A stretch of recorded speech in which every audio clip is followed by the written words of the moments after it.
Podcast with your hosts, Steve Dangle, Adam Wilde, and Jesse Blake. Let's go! A lot of stuff happened this morning before the show, which only makes me cringe because what will happen after?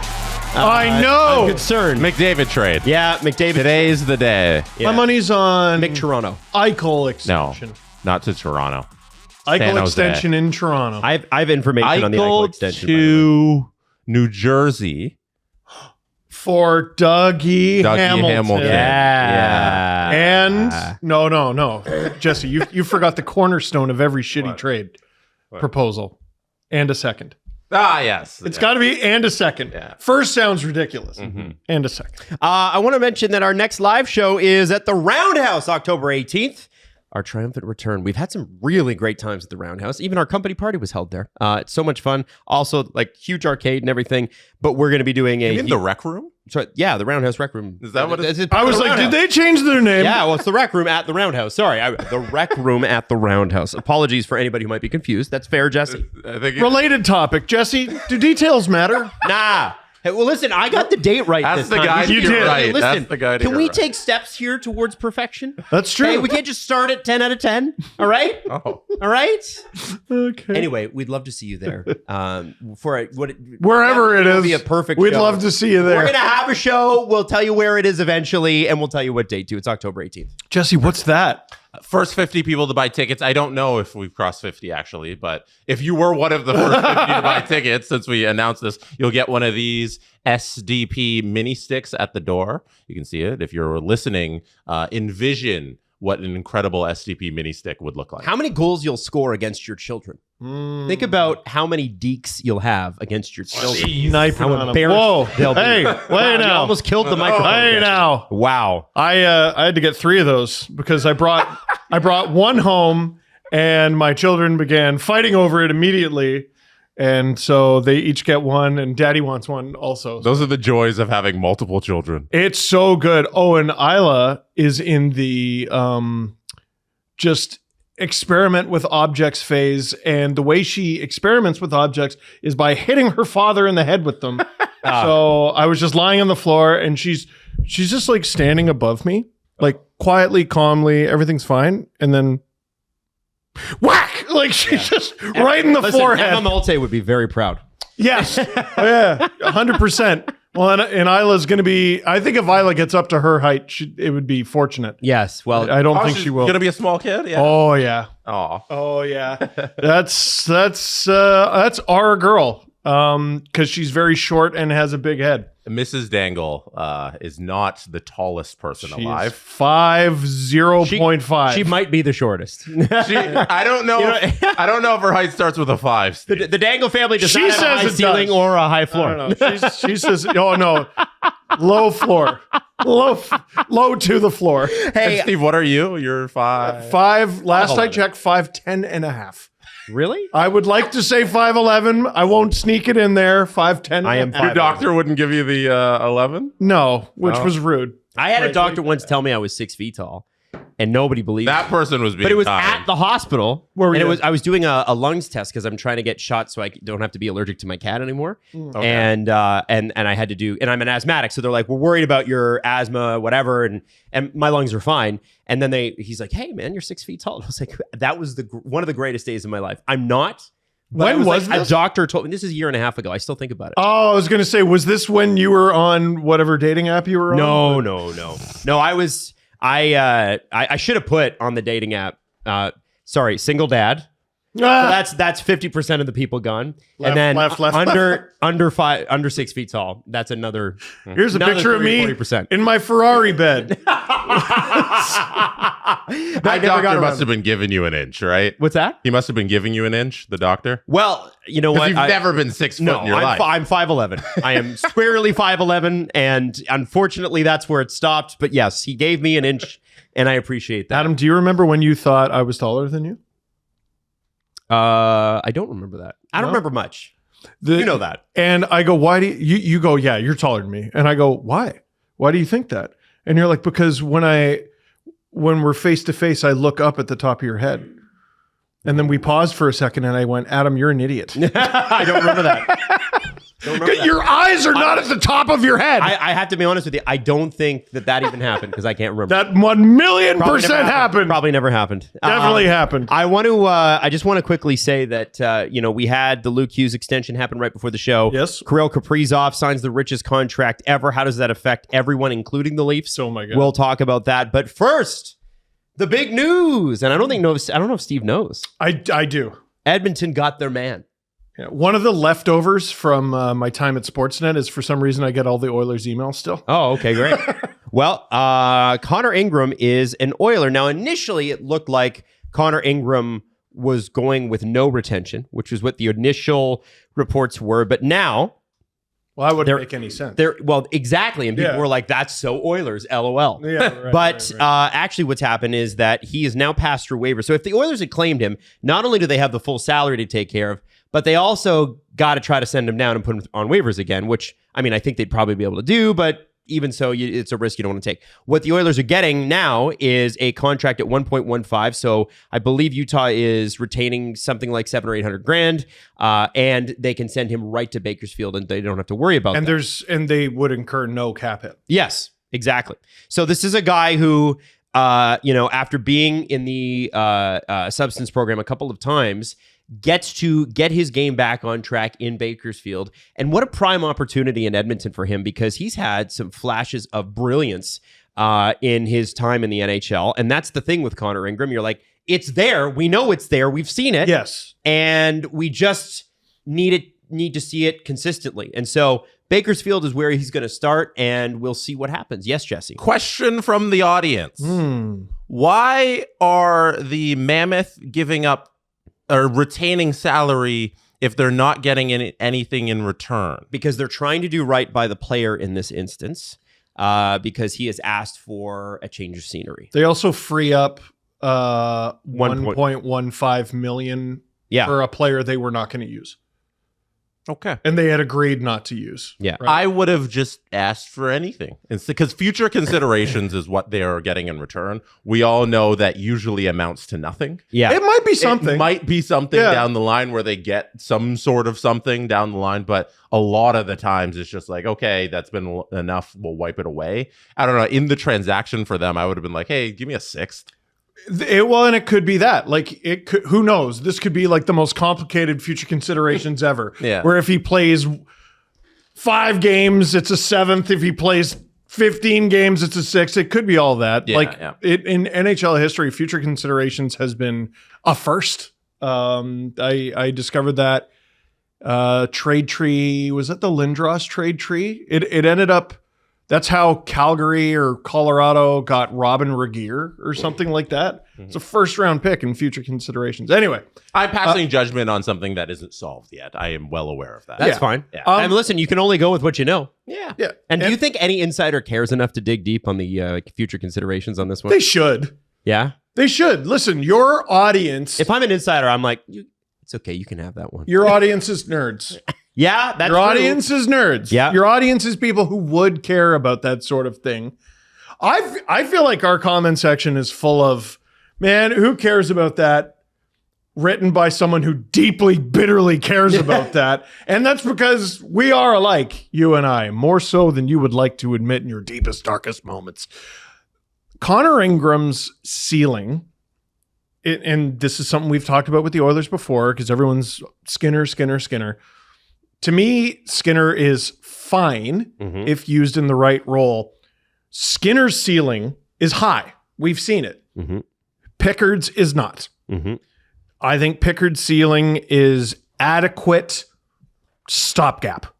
Which is what he's been in the last 2 playoffs. Which is what he's been, but when I watch him in net, I'm like, that's the same Cal Pickard I saw in Toronto and in Colorado. That's who he is. And he's at an age where I'm like, I don't think he's getting much better.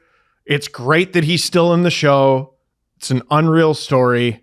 Connor Ingram has the potential to be a smash hit.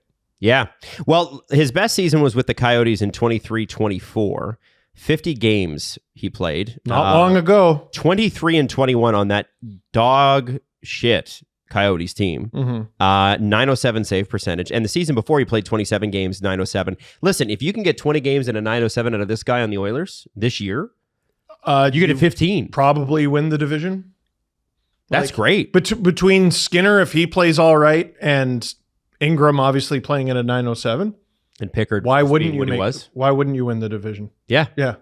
Well, and Pickard. What's confusing to me is like, when do you make that transition, if ever? Yeah. Because it sounds. My assumption is Pickard starts with the team. Yes. No question. I think they'll give Connor Ingram like a few months. Wouldn't you? Like, this is a guy. Yeah. Listen.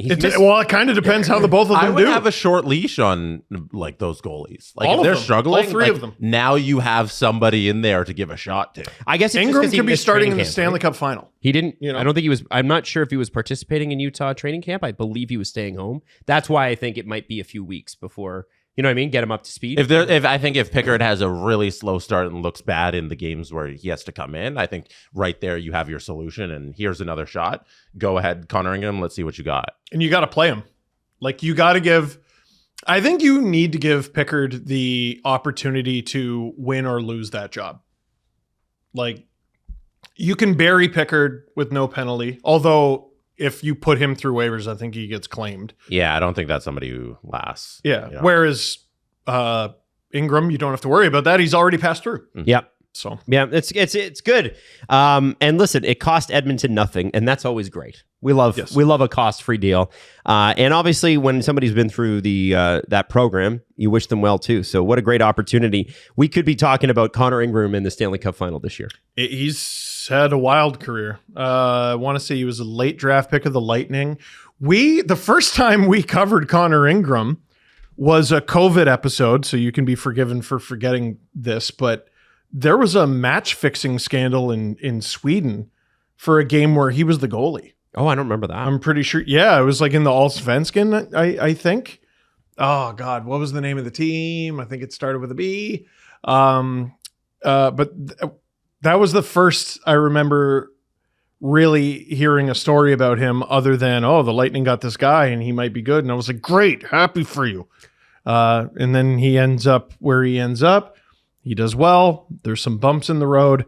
And now all of a sudden he's on a team who's been to back-to-back Cup finals. Steve was advocating. Not a bad place to end up. Steve was advocating for him to play in the playoffs back when we were still doing the show in my basement. Remember, I think it was either Pecorine or UC Saros was injured. And he did get into 4 games in that Nashville 21-22. And what's interesting about his stats, he was good. Well, he lost. He didn't win a game, but he had a 364 goals against average, which is high, but his save percentage was a 913. So they just got absolutely shelled. Those two things don't even sort of match. Isn't that nuts? Do you have that was his Hockey DB page. I'd love to know how many shots he faced in 4 games. Yeah, I don't have that. To somehow throw up a 913 and a 3.5 goals against average. Yeah. Yep. That was the year where they said it was a waste of 8 days or whatever to play the Avalanche, right? Yes, it was. And listen, it was. He was the only redeeming part. He also won the Bill Masterton in 23-24. So there's the numbers for you. That. There you go. So sorry, Jesse's got. Oh my God, 49 saves in one of those games. So the game 1, he starts against Colorado. 2 goals against. 30 saves, 32 shots. So he faced 32 shots in relief. Yeah.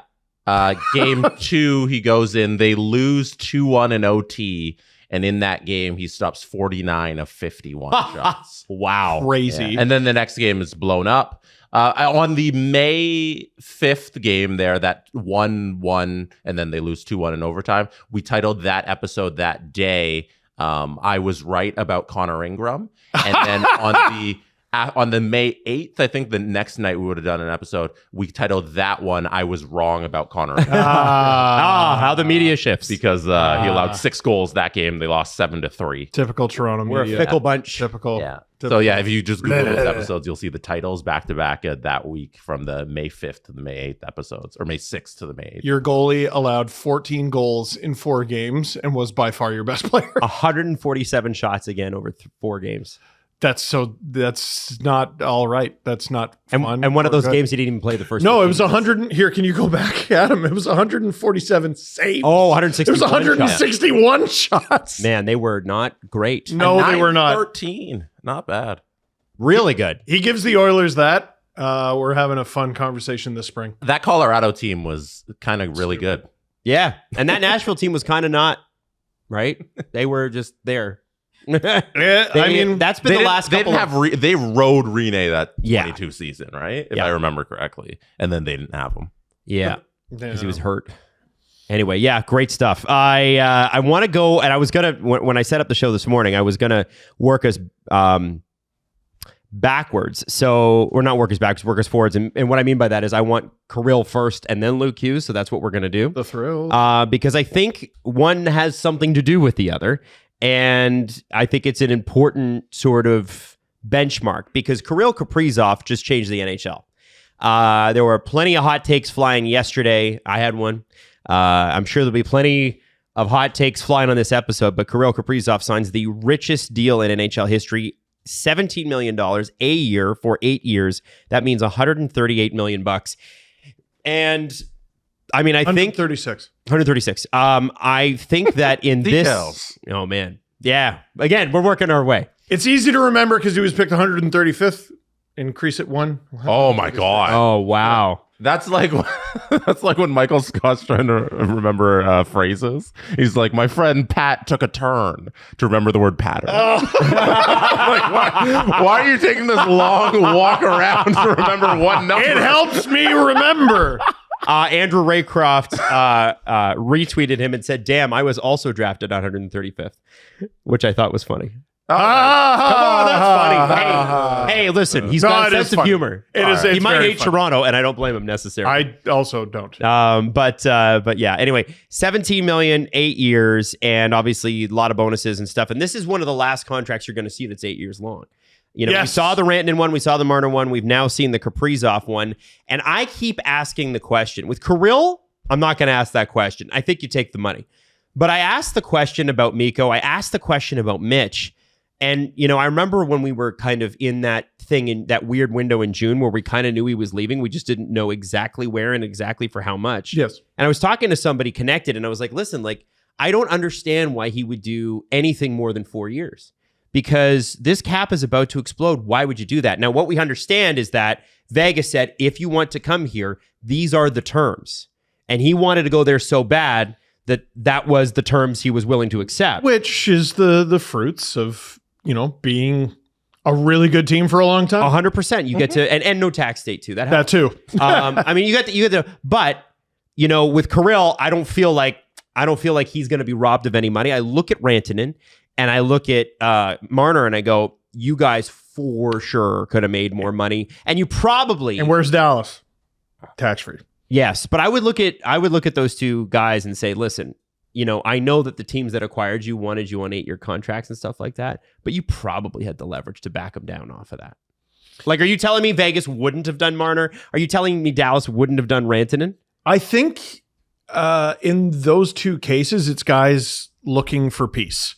Marner very loudly and noisily was like, I want to get this over with.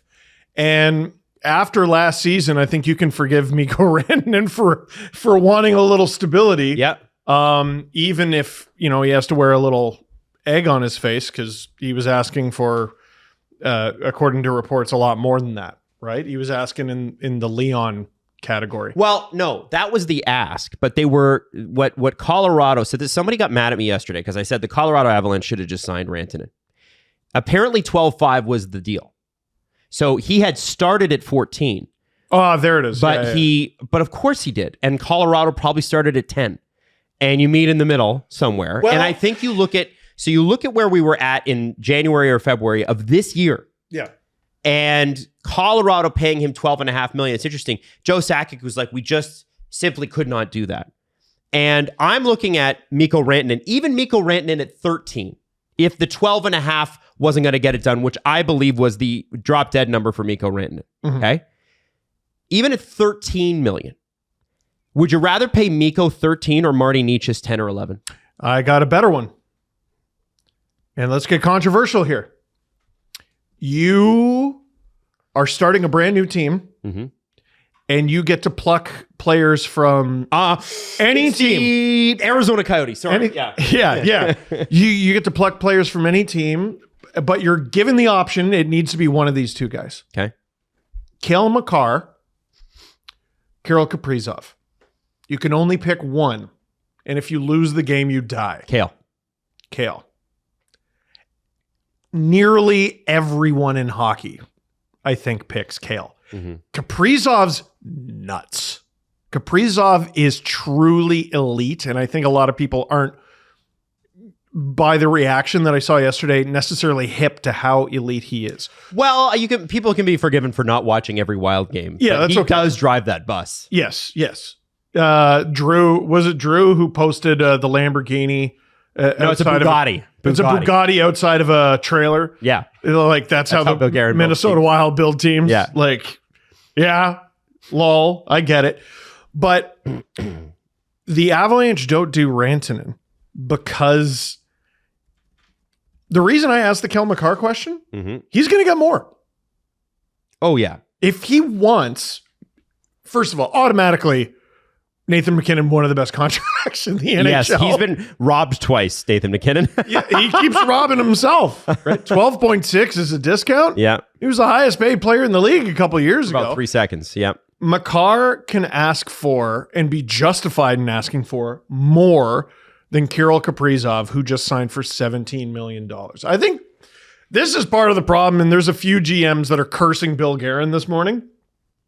Kirill Kaprizov is elite. Kirill Kaprizov is top 10. Kirill Kaprizov might be top 5. He ain't top 1. He's not top 2 either. I wouldn't say he's top 3. McDavid is fully justified in asking for more than this. I think Makar is fully justified in asking for more than this. Matthews has a couple years left. I'm trying to think of like recent Hart winners and stuff. Draisaitl has already locked just started, right? So who's left? Well, Artemi Panarin's left. Jack Eichel's left. I mean, maybe they're not top 10, but they're top 15. I think those 20? Two are in a conversation together. They're not in a conversation with those guys. Right. They're like mid-tier elite. So is your point here that you when you have a top 10 player, you just kind of have to sign the check?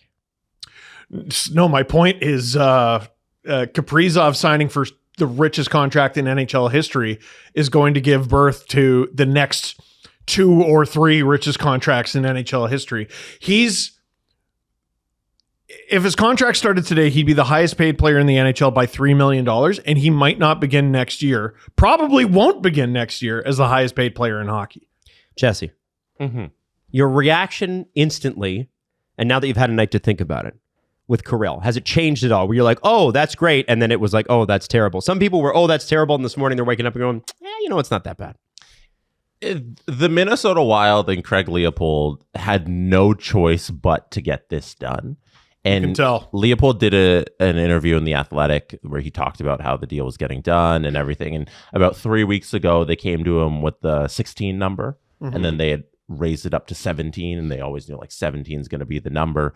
And for them as an organization, from if this exists in a vacuum and I'm on GM mode in NHL 26 and I actually bought the game, I wouldn't pay a winger who's had this history, injury history, who's not top 1, who's not probably top 3, maybe like we're pushing top 5 even. Top 5 forward. Top 5 forward. Okay, but now we're doing qualifiers. I wouldn't pay that person $17 million to make them the highest paid player in the league. Here, before people... Sorry, you finish your point, and then I want to explain how friggin' good this guy is. Sure. But like, I wouldn't dedicate that cap space and that money to this individual player. I think there's better ways to build your team. I think there's better ways to allocate this cap money.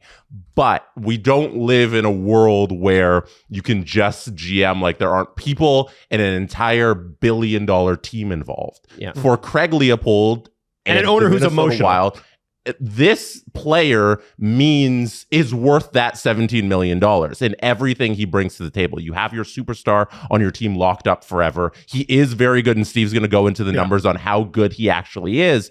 But it also means you're getting all of the jersey sales. You're getting the picture outside of the arena. You're getting the player who's been there for the entirety of his career, and you're not disappointing your fan base and him walking out the door, or you're trading him for something else. How many season seats get canceled if he leaves? It feels the same as the Blue Jays writing a $500 million check to Vladimir Guerrero. Yeah. Jr. Even if on the surface level, he's not worth that money in terms of real money allocation to what a baseball player's skills are, Kaprizov, just like Vladdy, is worth that to the organization as a whole. So I struggle to criticize the deal when it's the only option they had. You can't just go out, as they keep talking about the Liz, you can't just go replace Marta. Like, you can't replace Kaprizov. You really can't. Mm-hmm. And I agree with you, Jess. I think if you were to be like, hey, is this player worth it? To me, it's not about if a star player is worth $1 million more or $1 million less. When you talk about a Matthew Nyes, I'll give you a Matthew Nyes, or a Matt Boldy, or a Jared Spurgeon, or I'm just trying to give you guys on the Wild, right? Like, yeah, you can hammer them about what the value is, whatever. You talk about the top 10 guys, you call them and you go, here's what we think. What do you want? Yeah. Because ultimately, that is irreplaceable. You can't find it anywhere else. And Steve, I guess you're going to go into... And I want to read a quote. Before you do that, I just want to read a quote from the horse's mouth. The guy who's going to be writing this 136. I thought Adam said it was 30. Whatever. Yeah, he's dumb. It's at the roundhouse. Craig Leopold said in The Athletic, I honestly never thought it would go to this number. But the cap keeps going up and up. In the next couple of years, it's going to be rising. And while I didn't think it would be going to the places that appears to be going, whether it's 16 or 17, in the big scheme of things, we just had to get him signed. And we really had to do it for 8 years. That's what we wanted. So no matter what the number is, they had to do it. Thank you for highlighting that quote, Jesse. You might be the first person to talk about this deal that I think actually truly gets it. I don't think you mentioned Bill Guerin once.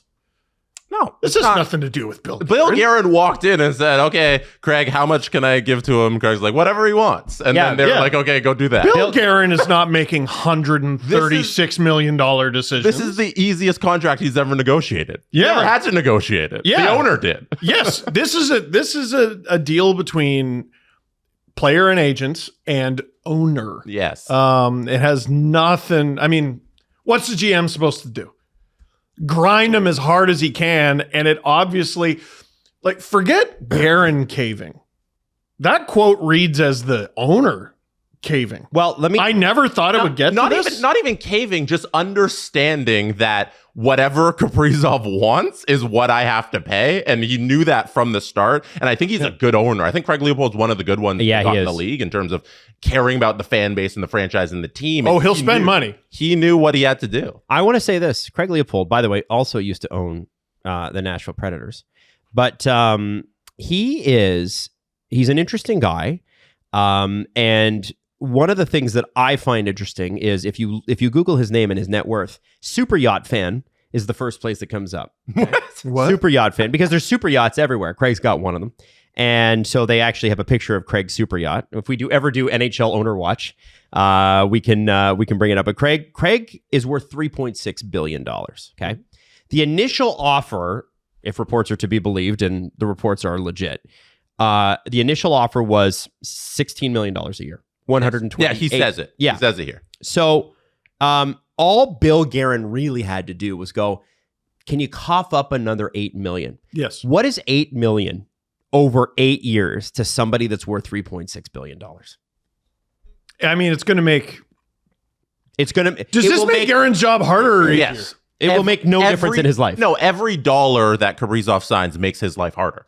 That is a fact. But he does get Kaprizov. Yeah. That's Kaprizov. Yeah. So what do you have, Steve? So here's why he's... Sorry, I got something else. No, I'm kidding. Here's why he is truly elite. Since the 2021-22 season, which is Kaprizov's entire career, excluding his rookie year.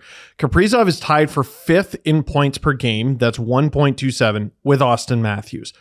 Only players above him are Connor McDavid, 1.67, freak, alien. Nikita Kucherov, who makes 9.5, gag me with a spoon. Nathan McKinnon, 1.53, 12.6 million, and Leon Draisaitl, 1.44 points per game, just signed for 14 million. Over the past 2 seasons, isolated, Kaprizov is 6th in points per game, only behind Kucherov, McDavid, McKinnon, Draisaitl, and add David Pastrnak to that. His deal is looking better and better, by the way. Oh, yeah. Might want to surround him with some guys. Kaprizov over the last 2 seasons is 3rd in time on ice per game among forwards, behind only McKinnon and Rantanen. And during their time on the ice, most of it was spent together. You know, whenever you hear, no disrespect to the player I'm about to mention, but whenever you hear about Kaprizov's best moments, it's usually Matt Zuccarello, who is great and maybe underrated, but has never been close to the tier that those guys are in. And Kaprizov is tied for 2nd in goals per game with Leon Draisaitl, only behind Austin Matthews. Also, over the last 2 seasons, 8th in shots per game. That's elite. You know, I did put the caveat for forward. And I feel like forward is important because Cale Makar's just such a alien freak. The idea, bless Canucks fans and what they're about to do to my comments, and bless Quinn Hughes, who is an unbelievable talent. What are you about to say?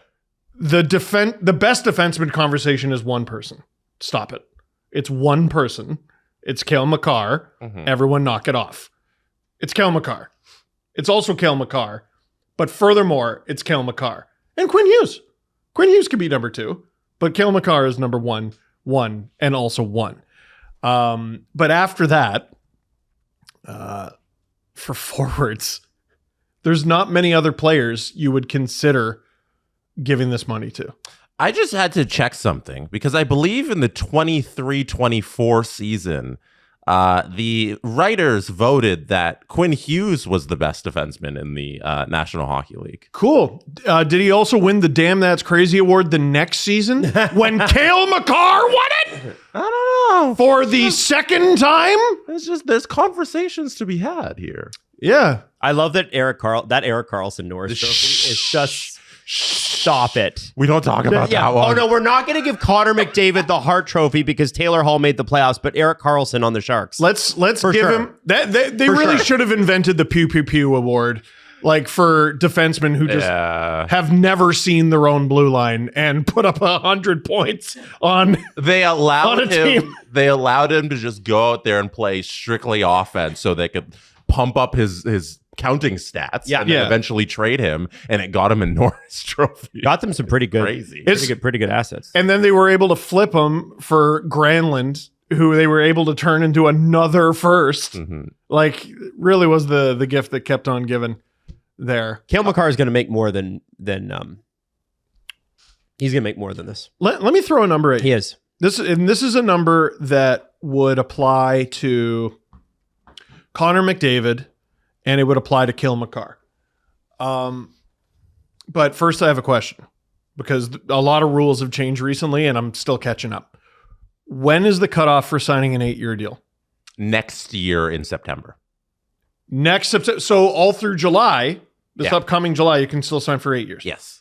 Okay, so this may not apply to McDavid, and it may not apply to Makar. To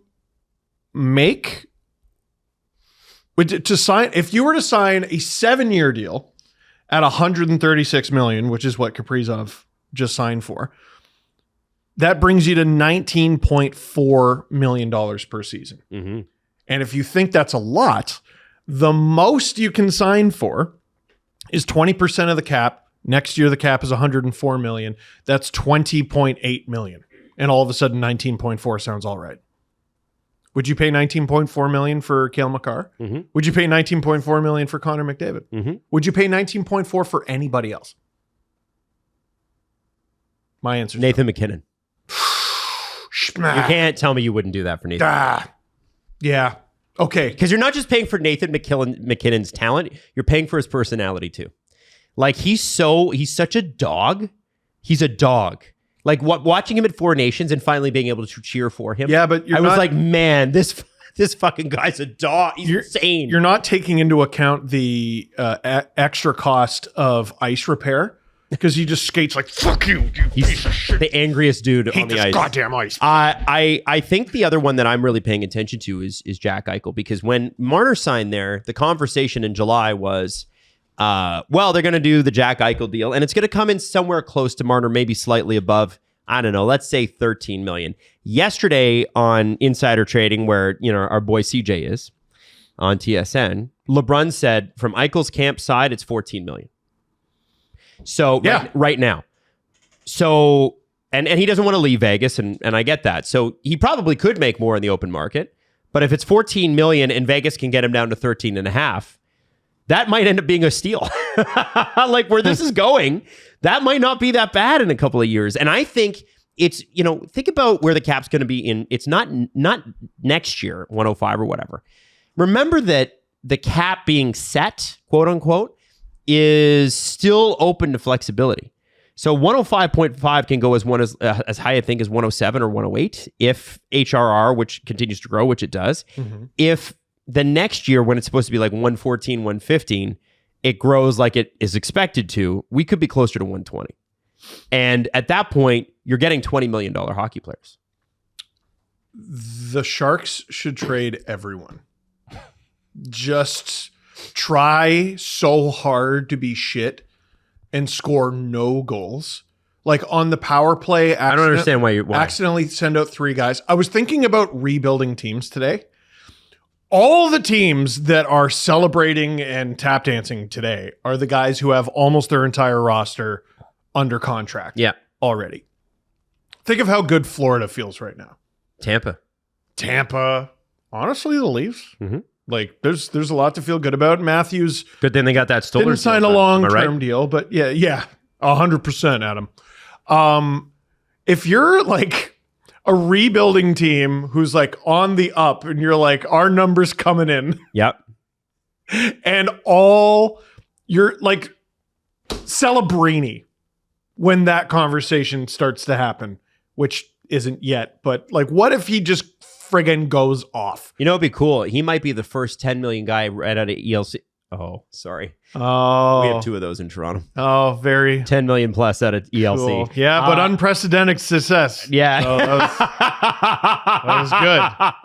That was good. You know what? It is going to be nuts. Like the guy I was thinking about this morning on the way in, who's got to be having a hard day, is Pat Verbeek, because you've got 4 or 5 RFAs next year. And forget that, Leo Carlson had 45 points and Gauthier had 45 points.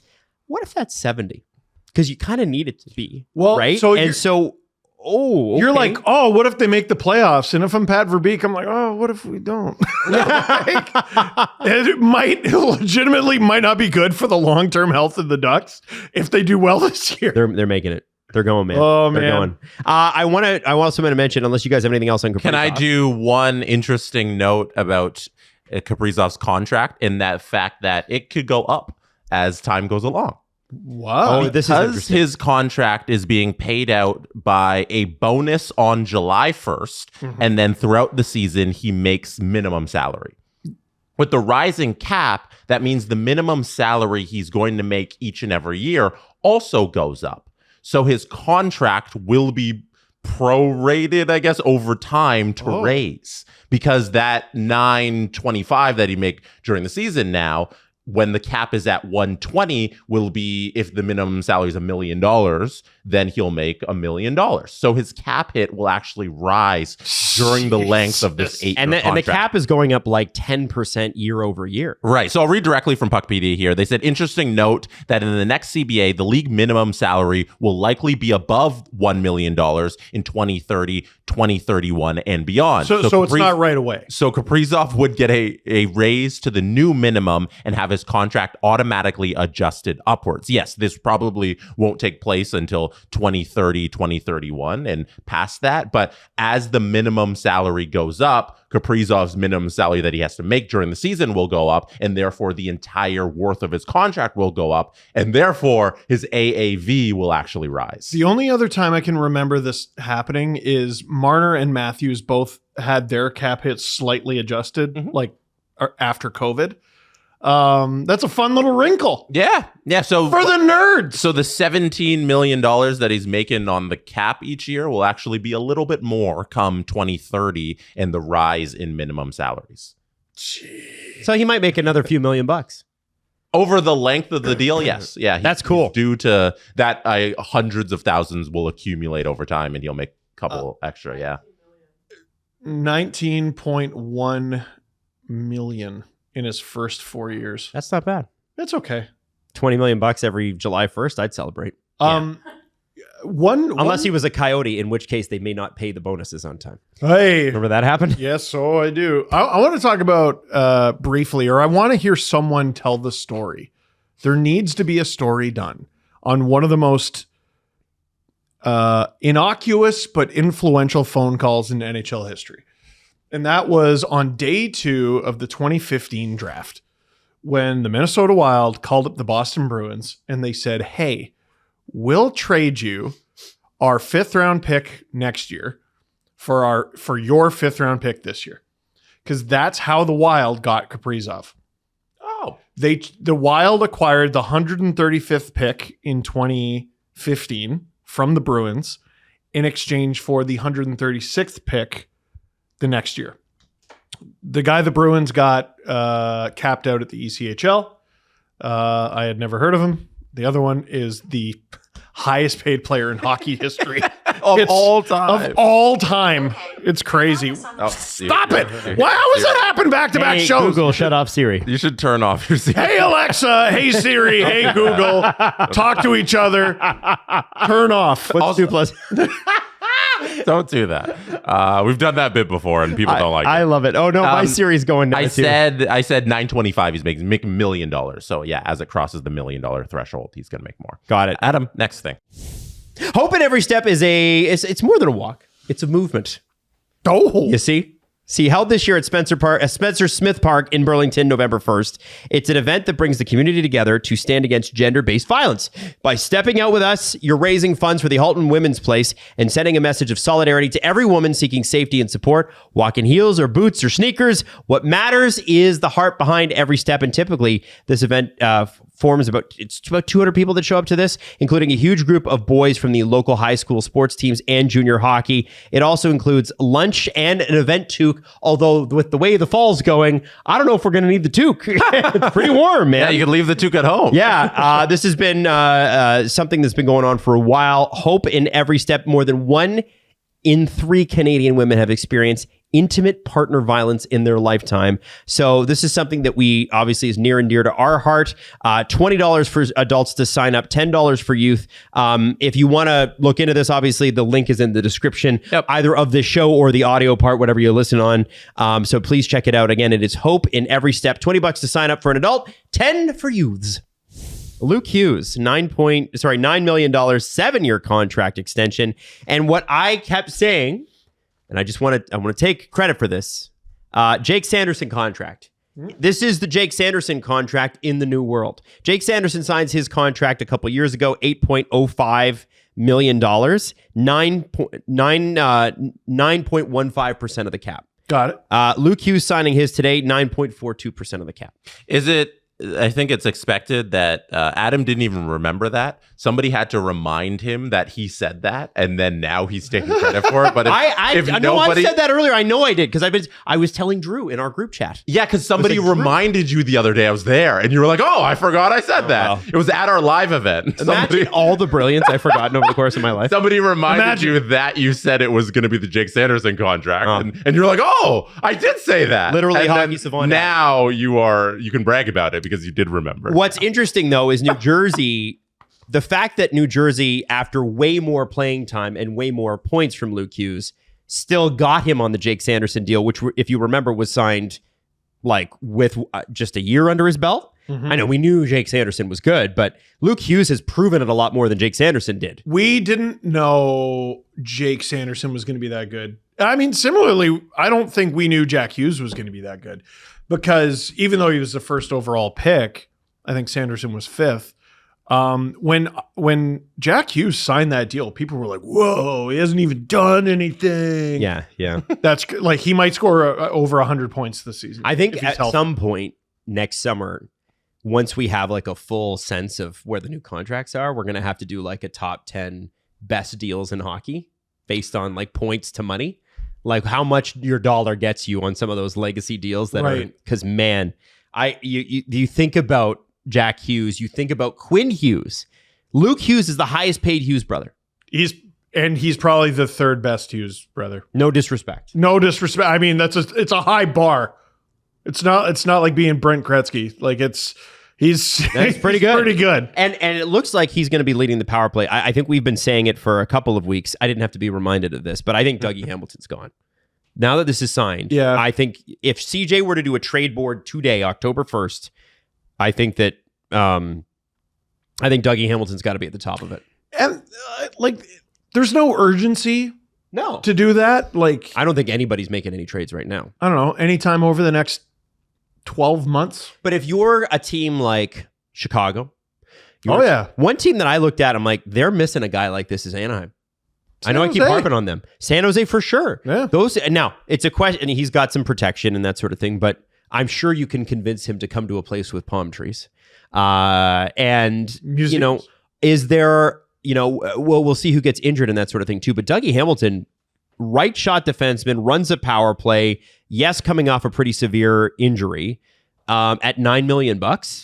That's pretty good money when you consider Kaprizov at 17. Museums in San Jose. There's Children's Discovery Museum. I think that was featured on Blippi. The Tech Interactive? That sounds interesting. Yeah, it's a Tech City. Rosicrucian Egyptian Museum. Rosicrucian. Thank you. I've never heard of that word. There's a Rosicrucian Society across the street from us here. Did you know that? Is that similar to crustacean? Just down the street. What's that? What is that? I didn't know what it was either, so I had to Google it, and it is something to do with an Egyptian society of something. TripAdvisor. Top 10 museums in San Jose. I think... So Steve is referencing, for those of us who don't remember, because it was from like 2017, there was a tweet, and I forget who it was from. Might have been John Shannon, where basically Dougie Hamilton had been traded, I think, either from Calgary or to Calgary. And, his team, it was like sort of like, oh, well, the rest of the team may be going out for dinner, and he was somewhere else. He was going to a museum or something like that. Like Dougie Hamilton is from what we've heard, a really good guy, just unique. Just kind of has his own beat that he marches to. Does that make sense?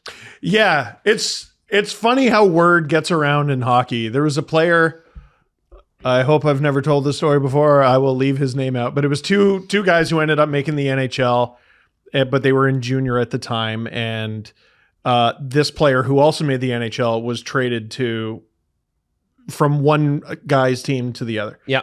He's just like, hey, you guys just got this guy. Yeah. How's that going? And it wasn't he's bad guy. It was just he's weird. Well, and also hockey's got a bit of a monoculture thing. It's like, what do you mean you're not like the school of fish in Finding Nemo that speaks in one voice? Yes. Sometimes hockey can be like that, right? Yes. It's sort of like there's a bit of a thing there. Hey, now, do you speak in a made-up accent? You don't. Weird. That's changing, but it in the past, it's sort of like they've treated hockey teams like they're regiments in the army. And so I feel like Dougie is a really valuable piece. I don't know what he gets New Jersey, though, because if you're an acquiring general manager, the first thing you got to ask is, well, can he play? Because he didn't play much last year.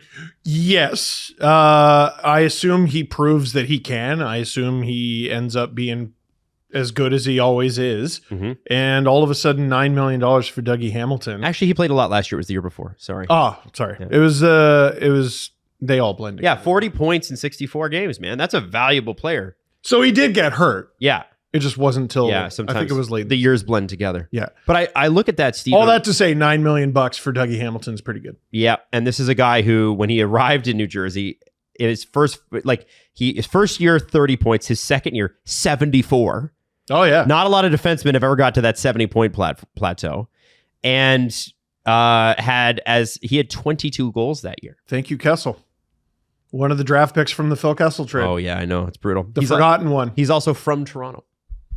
Dougie Hamilton. He was in their hype reel for a long time. There was like this kid going like this. And that's Dougie Hamilton? And it was Dougie Hamilton. No way. Yeah. Oh, that's cool. They did a feature on it years ago. I don't know where he fits, but man, New Jersey just got some sweet assets.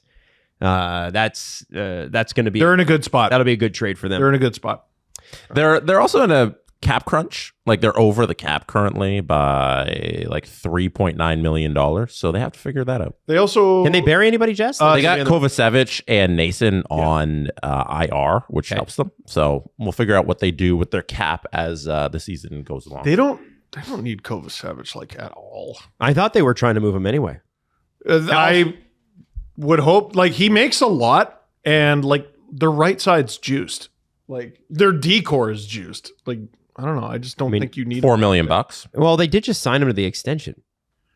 Yeah, March 7th of this year. They shouldn't have. They shouldn't have. You can move off of deals. I mean, a right shooting defenseman for $4 million. Yeah, you can. It doesn't even sound that bad anymore. Oh, okay. So why doesn't New Jersey just keep him? Well, they already have a lot of money locked up in their decor. And if he's playing as your 4th, 5th, 6th defenseman, maybe not even top 6, like, I don't know. The Devils have $36 million in defensemen signed this season. Next season, they have $35 million.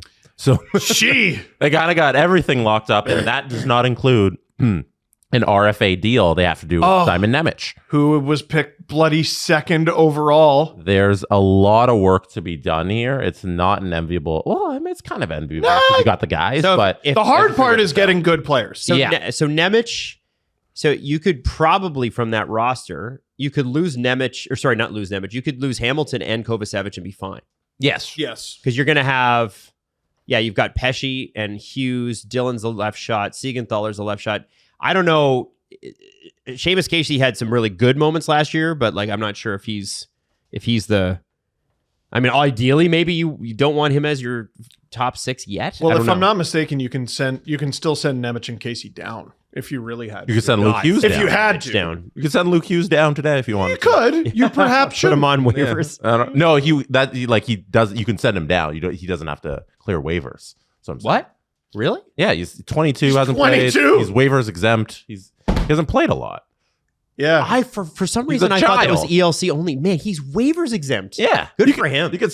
I think a whole season for Luke Hughes in the AHL would do him wonders. Yeah, you know what, Jesse? He needs more time to develop. Yeah. Who the hell? Give him some power play time. Dougie Hamilton, you stick around. Is that Jake Allen signed to that weird ass contract? Yes. Down here, 1.8. Why did he do that? He could have made so much money. Do you remember we had that discussion on July 1st? You know what? Whenever the deal was signed. Maybe he got all the money that he was going to get because it's 1.8 until he's a 40-year-old man. Yeah, but I think if he had made it to the open market, you think about like the Flyers, what they could, if Christian Dvorak, I'm going to use him as the example, or Tanner Jeannot. Christian Dvorak, $5 million, Tanner Jeannot at 3.4, a valuable goalie with veteran experience like Jake Allen. That's a $5 million goaltender. Maybe he doesn't want to go there. I think he's very happy in he likes New Jersey and just took the money for a long time. Happy in New Jersey. He's missed a lot of time in his career, sort of along the lines of what we were saying with Stolarz. Secure the bag. You know what your job is. You don't have to worry. You're a millionaire. Good for him. This isn't, I think the point here is that this isn't the dealing. Like, we're not done with dealings in New Jersey. They have a lot of maneuvering to do, especially on the back end. So we'll see what they do next. Fun team to watch. Really fun team to watch. Geez, Sheldon Keefe never had a decor like this in Toronto. Holy shit. It's pretty good. I want to actually, I want to move to the Leafs because there's a couple of things that I thought you'd find interesting. First off, the Maple Leafs, are they listening to the SDP? Yes. Okay. So we know that. We know that for sure. No. Because the Maple Leafs are actually giving away tickets to a game. What? A regular season game? No. It's It's preseason though. That's okay. And it's 500. It'll be 1,000 people that go 500 giveaways, basically, for 500. So it's 500 pairs. Yeah, you get to. Great. I couldn't get the pairs thing out. But this Saturday night, when you know that Matthews is playing, So they're probably going to ice most of their lineup. If you create your fan access account, and they're not paying for this, I just You think don't know that Matthews is playing because they play Thursday too. Yeah, they. From what I understand, Matthews wasn't going to travel with them on. I was told he's only playing home games and he's only playing 2 in the preseason. That's what I was told. But maybe he goes to Detroit and is like, you know what? I like Little Caesars. It's a great arena, and it is. And if you're Ed Rogers, you say it's free, you little brat. Take it or leave it. But they want to get. So if you create a fan access account, you get into a draw, and there will be 500 pairs of tickets given away. And I think that's great.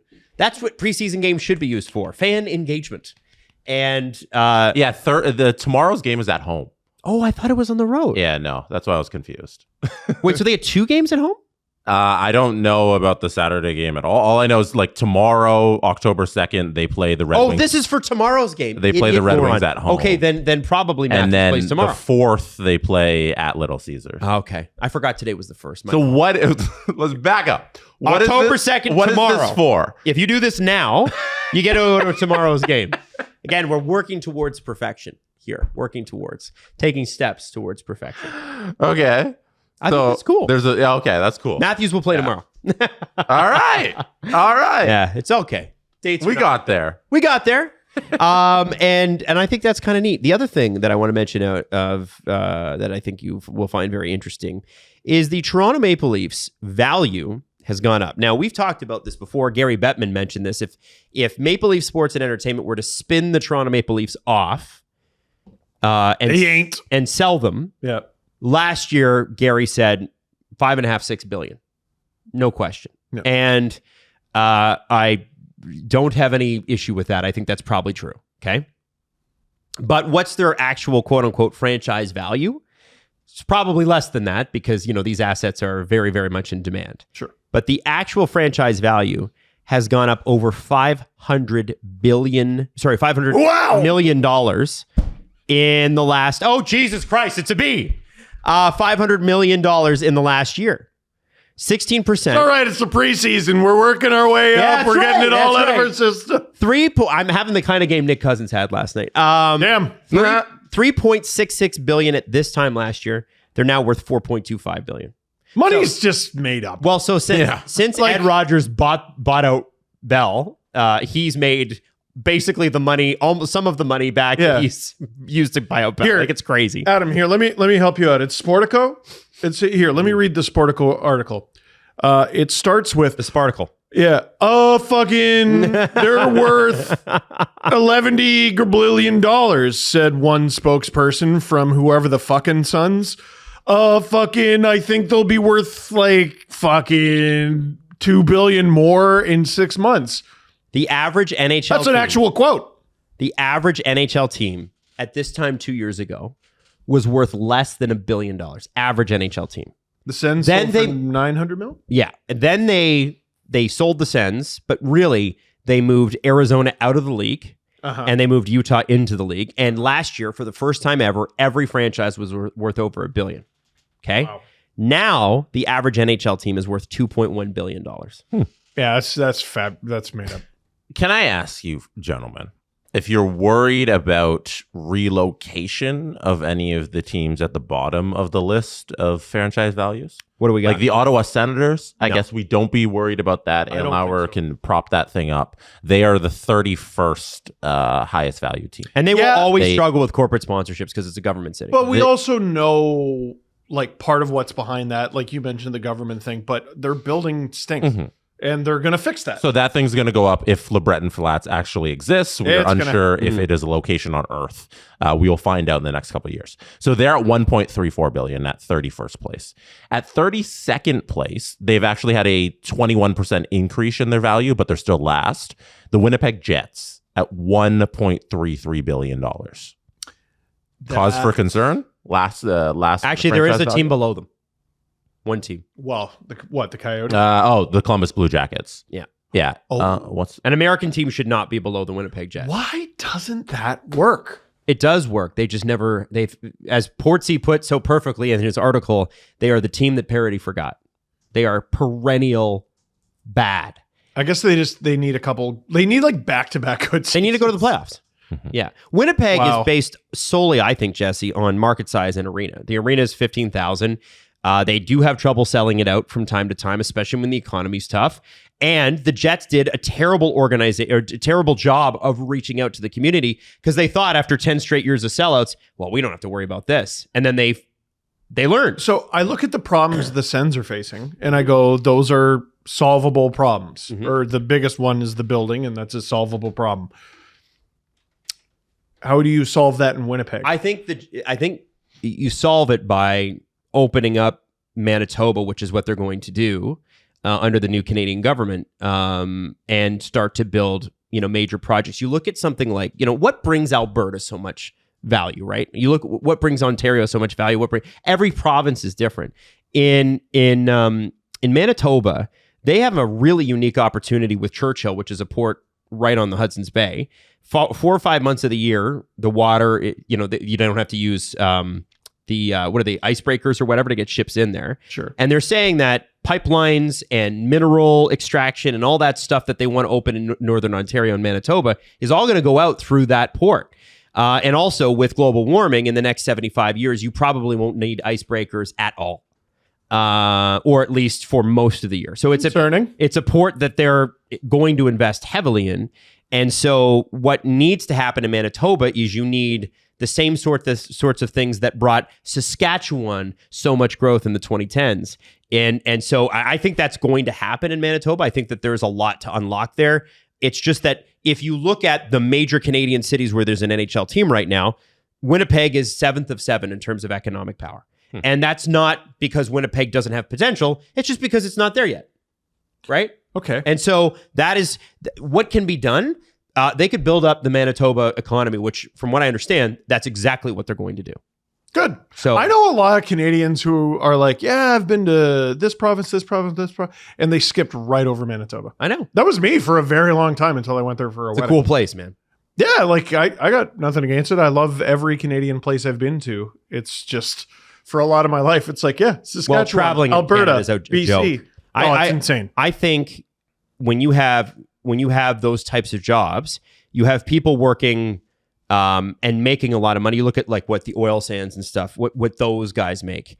And as much as people sort of, I don't think a lot of Canadians outside of that think about it, but you can walk in there with less than a high school education and make make as much as like a lawyer would.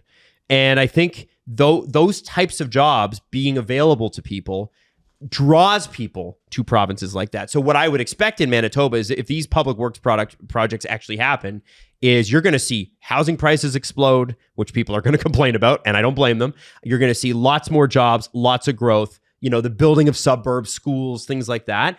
And then eventually 15,500 people in an arena is not going to be enough. And then they're going to have to build a new arena. And they're going to have to build the building. I was going to say, but that first is you got to solve these problems, and then 10, 15 years from now, we're talking about that. Yeah. But yeah, that's what you need to do. Yeah, because those articles that CJ had to pump out because he was talking with the owner, those were a little scary. Was that last year? Yeah. That was last season. Yeah. Like, I think that's fairly recent memory. Do you not think, Jesse, though, that was pointed like the Jets going, we got a problem here and we got to get the community on side with it? Yes, and I think they did a great job with that. Mark Chipman, talking with CJ to get that noise out in the market. Like, hey, if we need some support here from not just like the everyday people coming to the games, because I think they've got enough of that. It's the corporate sponsors and the people who can afford season seats. Yep. That's what we need. And I think, getting the noise out there was helpful for them. And do I have to text Nick Barden about how he wrote this article? Because Did Nick write this? I'm reading one in the Hockey News where he summarized all the stuff, and I was saying, I was like, okay, Ottawa's second last, right, and Winnipeg's last, because he writes the Winnipeg Jets are one spot below the Senators in 32nd. Did 33 teams start existing? No, Well, because he said the least valued NHL franchise is the Columbus Blue Jackets, but he said the Jets are in 32nd. As a guy who really pays attention to detail, I will forgive you this one time. Earlier in the article, this is a ridiculous question. Are the Coyotes valued higher? Because there are technically 33 teams. No, There are. I guess. There's 33 franchises, but the standings only show No, 32. they're not talking. Because the Coyotes are a franchise. They're just inactive. If Yeah. you want to buy that franchise, though, it's $2 billion. Do you have the full list? Yep, right here. What are the Coyotes on there? They have no expenses. Are they? They are not on there. Oh, okay. But the franchise, to buy the franchise, it's 1.5 to $2 billion. Yeah, Next so one they'd comes- be ahead. So he might be right. There'd be 33 teams. He might be right. He might be All right. Not listed. Now, I have to ask you guys. At times, the Rangers and the Leafs have been neck and neck in value. Mhm. Where do you think the Rangers are? They're in New York. Mm, The Leafs at $4.25 billion. That's your Kaprizov benchmark. I'm going to say the Rangers went up. I think they're higher than the Leafs. Oh, they all went up. What are the No, Leafs? sorry, higher than the Leafs. No, the Leafs are number one. Wow. Oh, wait, what? We didn't say that but again. The Leafs are the most Wait, so valuable. wait, we didn't qualify that the Leafs are one? I said that the Leafs are at $4.25 billion. That's your Kaprizov benchmark. I thought you might have felt like that okay. makes it the number one, but I Joe didn't is explicitly catastrophic. say it. Just guess what the Rangers. Yeah, just give me a number. They're Steve. second place. $2 billion? No, there's.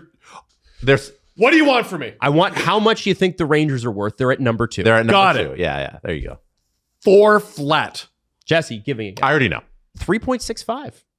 Ooh. It's a big difference. That's what the Leafs were worth last year. Shit. Jesse spilled water. Why don't we Jesse, take a just pause? go to the 3 Okay, now that we're okay and back and water free, Steve. Jeez. Steve. What's up? What? Uh, What do you Leafs want? 1, Rangers 2. I know that's difficult for you, so I got 1 and 2. Got it. It's okay. Number 3. Blackhawks. They are number 1, 2, 3, 7. 4, 5, 7. Wow. Mhm. The price of being ass. Montreal? Montreal. Hey. How much? If the Rangers are 3.65, 3.5. 3.3. Ah. Pretty good though for Jeez, Montreal. the Leafs are way up there, huh? Yeah. Next one. I'm just gonna go to the top 5. Vancouver? Nope. Damn. Original Original 6. Yeah, go American. Oh, Detroit? Nope. They're not even. I don't even think they're in the top 10. They are 10. They're 10. Boston feels too small. Boston? Boston. 3 bill. Wow. And the last team, another huge market in the United States. Boston's 4? Yeah. Okay. I mean, you're talking about Boston, like the little central Boston area. right. Greater Boston area is huge. Yeah, of course it is. Yeah, Boston you're right. also owns their own arena, which is a big deal. Big deal. The Leafs do too, right? That's Yes, part of the it. Leafs owns Scotia. Yeah. But not everybody does. Yeah. Number 5. That's a Philadelphia. that would be a good pick. They are in the top 10. They're at 2.66. 8. Give me another one. Okay, so I did say Vancouver. Vancouver? No. Not I said go American. Oh, go American. Vancouver's not in the top 10? No. What? Okay. I don't even know if Vancouver's in the top 15. Vegas. Nope. Vegas is not in the top 10. Colorado. Not in the top 10. I already said Philadelphia. Where were they? 8th. Okay, it ain't Pittsburgh. Surely not Buffalo. No, they're bottom 5. Oh, God. Actually, they're Hey. 4th last, which is crazy. There's such a good TV market. There's such a good hockey market. Yeah. Stupid. Terry Pagula costs himself money. It's America. What am I missing? Big city. United States. Chicago. No, you already said Chicago. I but know they- I did. They are 7th at 2.74. Kings? Kings. There you go. Really? 2.96 billion. I don't know if this is well known. They also own crypto. Do they? Yeah, because AEG Oh. owns the Kings and AEG owns crypto. Smart. And Okay. it's funny because like you'd think like the Celtics own where they play in the Gardens, but that's owned by Jeremy Jacobs. So the Celtics are actually tenants there, and you'd think like the Lakers would own Staples, but that's owned by the Kings side, Imagine how So- much Jeremy Jacobs charges them for ice cream. right? So Wait, So sorry. that's what he does. The Kings own Staples. yeah, Because AEG owns Not, Staples. Not the Lakers. Yeah. That's because crazy. the Bus family owns the Lake. Well, with used to. They sold portion of it, but AEG, the live events business, they built up crypto and everything, and they own the Kings. I And would So that adds to their value. And- never have guessed. A surprise Yeah. here with Florida's 3 straight jumps to the cup. I mean, Florida used to be a perennial bottom 5 team. They're now like 15th, 16th. They are worth more than the Canucks. They are worth more than the Calgary Flames. They are worth more than the Avalanche, the Wild, the Penguins, the Preds. Some pretty big markets there. And I think what's interesting, like you look at Calgary, shitty arena. Once that arena goes away, no disrespect to the Saddledome, but it's it's as old as I am. They need a new one. Yeah, and so that will go up. Vancouver, remember we did that whole thing on Vancouver doesn't even have their own practice facility. Right. Like They're the only team. Utah just released photos of theirs, and I'm like, oh my God, who wouldn't want to practice in Utah? Texas U in San Jose. Insane. It mops the Ford Performance Center. Does Toronto, do the Leafs own the Ford Performance Center? Maddie. They must. Didn't you say that PWHL in Vancouver already has their own practice facility? Yes. now, Yes, too? they do. And they're not even started The yet. team that does not exist, that's playing in the PWHL, has a practice facility. And the Vancouver Canucks, worth how much, Adam? The Vancouver Canucks are worth $1.87 billion. Don't have a dedicated practice facility that Yeah. they own That's and operate. It's Any non- theories at all why? Their owner. cheapness. It's not a theory. Cheap. Oh, Their okay. owner's a real estate developer. There's no excuse, Matty. He's owned the team for over 10 years. There's absolutely no excuse. The guy do your knows job. what shit costs and how to build it. And he's like, So, like, what's he doing? You know? There's some lawsuits. Oh. I'm not even kidding. So I think Oh, yeah, I fair. think there's chaos at the top of Vancouver. I don't think there's anything. Oh, yeah, you did mention that last show. There's I not forgot. there's no. So the Canucks, if I'm a billionaire, if you could get them to sell the Canucks, that's a primo opportunity to make a lot of money in like no time. Because if you could get somebody with actual vision in there, okay, Yeah. and you could get a practice facility sorted out, if you could maybe do a little more outreach to the fans and maybe just have some stability, like not that you need to stay out of it, because you do need your president like Jim Rutherford to report to you. But if you could not be a pain in the ass all the time and cause chaos, Gee. I think Vancouver to me is like, there's a market where I'm like, that should explode. The reason I kept saying Vancouver is I swear they used to be higher, They might have been like much higher. even the Lightning surprised me. They're like 16th at 1.9 billion. I thought they'd be higher. Yeah, Wow. smaller market though, right? Yeah, but their owner's got deep pockets and Well, Vinnick sold. all right. So he's got it, but he's still running it, but he sold most his majority share because he's doing estate planning. That's and the problem with 32 teams. the tax- Sometimes you forget. the tax on estate planning is crazy. Anyway, And you were asking about Ford Performance, where the Leafs practice. It's owned by the city of Toronto, but they have a partnership where the MLSE runs the building, kind of. But it's technically owned by the city of same with where TFC plays. Yes. City owns Canada's that. two, generously three corporations. Yeah. Yeah. I just finished the Rogers versus Rogers book. Holy shit. Yeah. Like it's the active mayor of Toronto was on the Rogers board. Mhm. And there was an article Hey, written, Steve, I we're think- not getting into that. No. There was an Steve wants article. to do his review of the book. I'm kidding. We got a book review corner with You know Steve what, Dangle. Adam? You get something wrong again. Jesse, you knock over your friggin' water. Let me say about Rogers then. Okay, no, book review corner. Let's go. It was a satirical headline written by the Beaverton when Mayor John Tory won re-election. It was like Rogers executive gets side hustle back. Ha ha ha. What up? Yeah. I liked it. Oh, I thought it was funny. That's all. That's all I wanted to fucking say. all right. It really landed. Yeah. You're not With a wrong. really receptive room. You're not wrong when you say that Canada is roughly it is about 20 corporations. Yes. Yeah, if that. Yeah, it's like here's the grocery sector, and it's because we had a thing where so business leaders are smart, right? Mm-hmm. They're like, hey, Canadian government, it's tough for Canadian companies to make it on the world stage because we're a small population. What if there was two of them? What if we created a monopoly, which gives us the opportunity, or close to a monopoly, which gives us the opportunity to go into other markets and have a really strong base in Canada, and that way we can expand worldwide. And the government's like, that's a great idea. And so those companies got the monopoly they were looking for and never left the country. They're like, why would we leave? The only thing Why lose money? Only thing I took from the book, there are no grown-ups. That's a concept we made up. Oh, 100%. Yeah. Yeah, The 100%. food thing, the grocery thing scares me so much because there's actually only 1, 2, 3, 4 companies that own everything. And you think like, oh, there's so many grocery stores and everything, but it's only 4 companies that own all of the subsidiaries. Canada Post is striking right now, and they're picketing outside of Purolator, who they own 91% of. There's 4 corporations max in the country. I think Shopify is the only one in the country that isn't like quasi-government. Even the cable companies are. Yeah, but they have their own problems. Yes, they do. Yes, they do. I don't know if that's the example you want to go with. I didn't give an example. I just said a fact. They're not a government agency. But as of 2020, there became a 5th corporation, SDPN. Oh, yeah. That's right. Maddie, why are you laughing? Yeah. That was a serious question. Watching Sportsnet at all when you're watching like the Blue Jays game or a Leafs game or whatever, it's just like, okay, so this thing that's owned by Rogers, we're watching the product that's owned by Rogers on the Rogers network, and then all the commercials about how I got to have my internet and phone with Rogers. Yeah. And the team is owned by Rogers, and the building is owned by or named after Rogers. Yeah. There's a statue Here's of the Rogers Blue Jays who are owned by Rogers with a statue of Rogers outside the building. Now they got this campaign. It's like, we own Canada's team. We're super proud. Proud owner of Canada's team. They should just shorten it to proud owner of Canada. Yeah. That's kind of the long and the short of it. Yeah. How long until Ed is just on a ballot? Like, let's just cut to the chase. You said you didn't want to talk about this.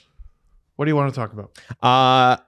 The Habs and Sens almost killed each other last night. What the hell was that? I don't know. Nick Cousins is the one thing I'll give Habs fans. Well, I'll give them a lot. And Sens fans would agree with this too if he were still in Florida. Nick Cousins can really suck, and sometimes that suck is super valuable, right? Sometimes you get what you get last night, and again, it's a preseason game, but you get unhinged Nick Cousins where it actually hurts the team he plays for. And I think there were a lot of Sens fans last night who were like, yeah, I'm like not even sure he should make the team. Every Sen and every Sens fan should be furious with Cousins because he slashes Ivan Demidov. And it was uncalled for. I mean, it's friggin' Ivan Demidov. And all the Habs fans that I was reading today, they don't want revenge on Nick Cousins. Who the hell is he? They're like, go after Timmy Stützle. Oh, you got to get through Brady. Well, he's dodgeball. Yeah, hard to hit Timmy Stützle when he's already on the ground. Sanderson? Yeah. Batherson? Yeah. Can I do Can't protect them all. Can I do a little thing on that slash that everybody's talking about? Sure. Because the slash it comes from what, as Steve likes to say, one of the biggest pants shitting moments that somebody can have. Yes. Because Nick Cousins slashes Demidov because he fails to land a body check. Right. So you see him go up against the boards. There's Demidov, and Nick Cousins is trying to lay a hit. And because he's so slow and sucks, because he's ass at hockey, he misses Demidov, and he can't lay the hit on him. So what does he do? He chases him up the ice and is like, hey, because I can't catch you, I'm going to reach out and slash you. I missed the slash there on my little thing, but you can see him hack him right there. It's nasty. It's uncalled for. He just whacks at his wrist, and Demidov had to leave the game. It's bad because What a baby. Like generally. Well, what a giant baby. You could say that anytime Nick Cousins plays. Yes. Generally, I mean, this guy iced the Leafs a couple years ago, and how the not all that mighty have fallen. Like his number one Leaf rival is a current Marley, and he's going Jacob Quillen. Exactly, who's that? And now he's going after a Habs rookie, which if he earns it, fine. If Demidov's running around like Kachuk was going after Doughty, when he was first coming into the league, fine. Demidov did not earn that. No. It's possible he misses time. They said it won't be long term, but like, does he miss opening night? Does he miss opening week? And now, for this guy who might not even make your team, who's it going to be? Who's it going to be? Now, great. There's 2 Jack Eyes now. And they're both insane. Florian fought last night. Well, he fought Yan Yannick. I was like, oh no. Oh. Like what? I almost texted Alan. Yeah. Because Yan Unique's an Allen guy. I was going to go. They were just throwing bombs. Not a lot landed. No. But they were throwing bombs. But I was like, man, good for Yan Unique to stand up and take that, because I'd be terrified going up against Florian Jackeye. But like Florian Jackeye is a scary dude, and his brother's about 50 pounds scarier. And it's just... You can't show this, Maddie, but there was the fight. Yeah, okay. The Yan Unique was smart. He got his hands around Florian's head as much as he could. Grab his arm, just grab him, just try to neutralize him. He was doing okay till he missed that one punch. And then a couple... He got a lefty in at the end. Okay. That's not a bad fight. That guy gets the takedown, but damn, dude. Like, that's and Maddie a can hit. show this That's one. a good... Woo! This is the one where Yan Unique gets one on Florian there. Oh, man. Yeah, You could argue... he gets one. You could argue that's a draw. No. I'd say Jackeye won. 10-9 victory in the 12th. But he did get one in. He got one in. He got a really good one in. Florian wins it. He's a beast. Giant kid, but sometimes you win by not dying. I'm proud of Yan Unique for stepping in there.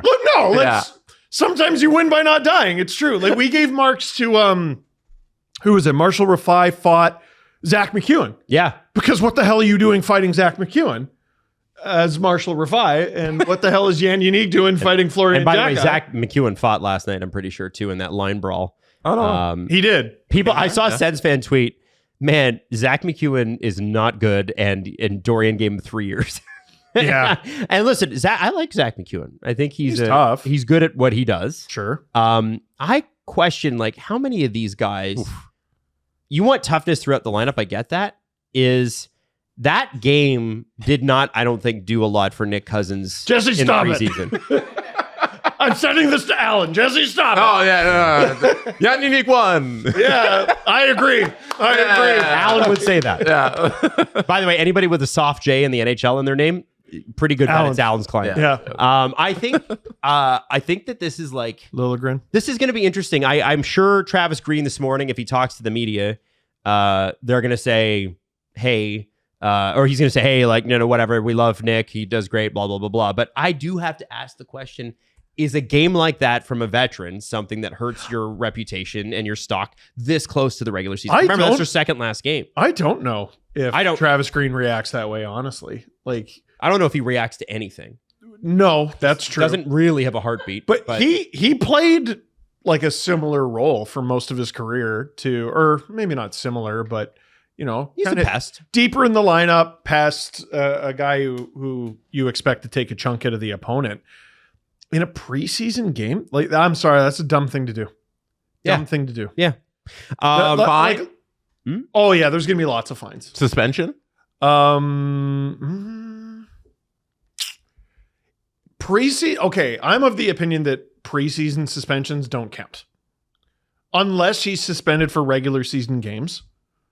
It doesn't count. Like, who gives a good gosh darn? Oh, you probably wouldn't have played anyways. Yeah. 4 hours ago, at the time we're recording this, Eric Engel said expecting some fines following last night's debacle in Quebec City.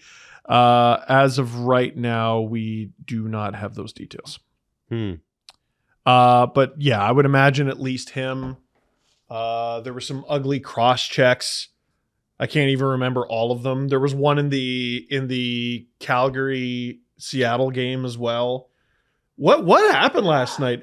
Yeah.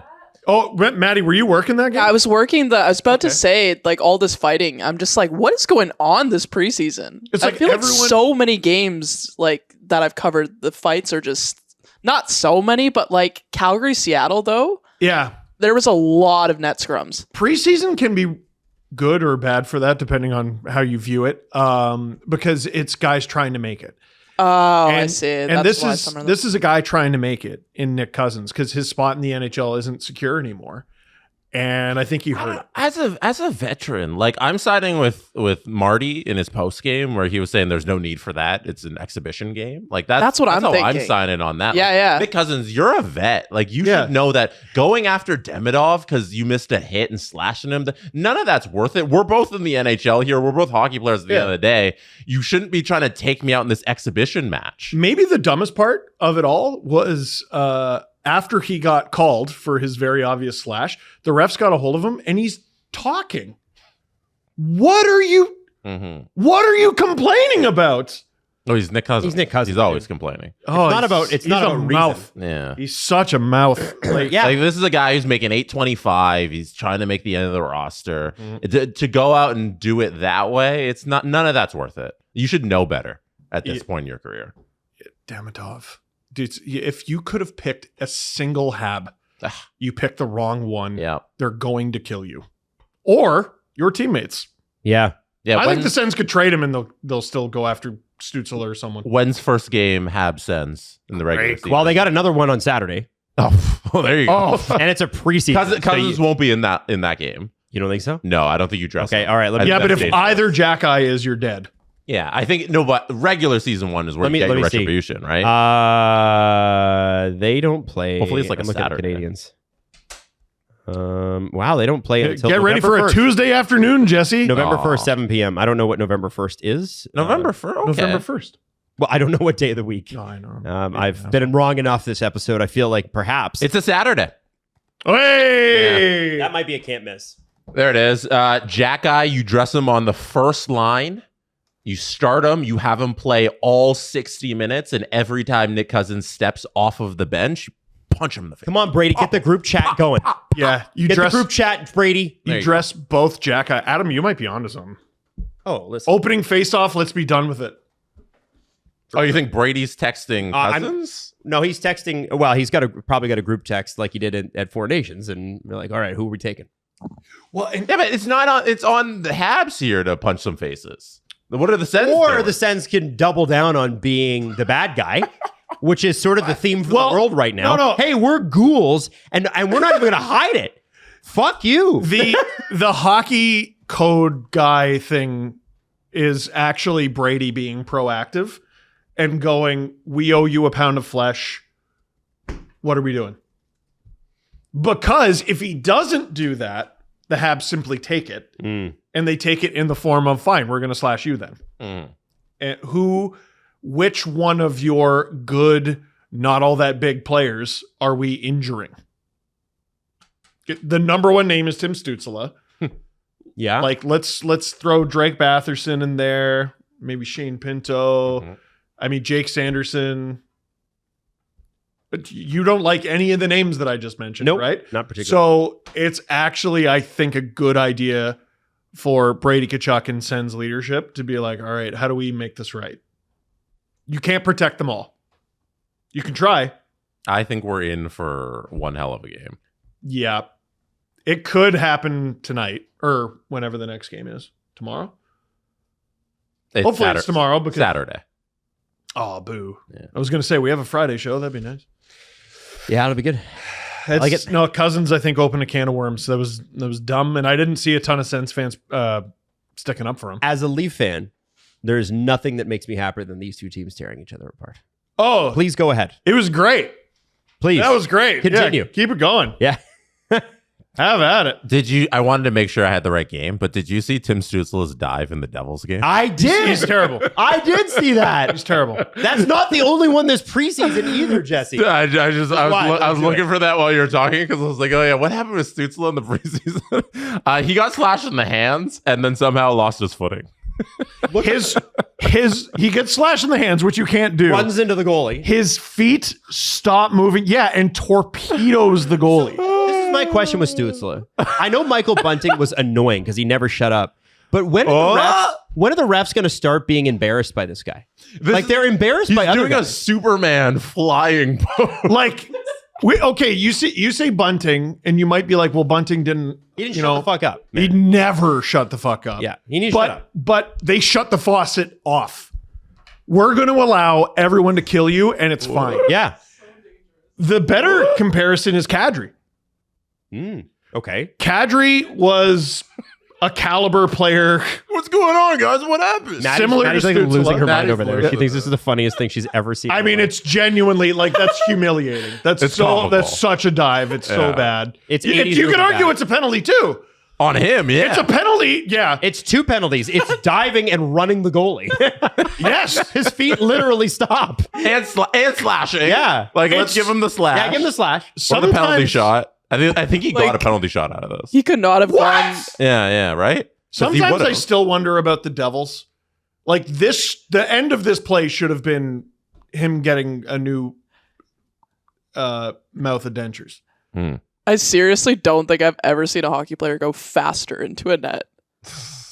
Well, you ever see Michael Grabner play there, Matty? This is so bad. It's so bad.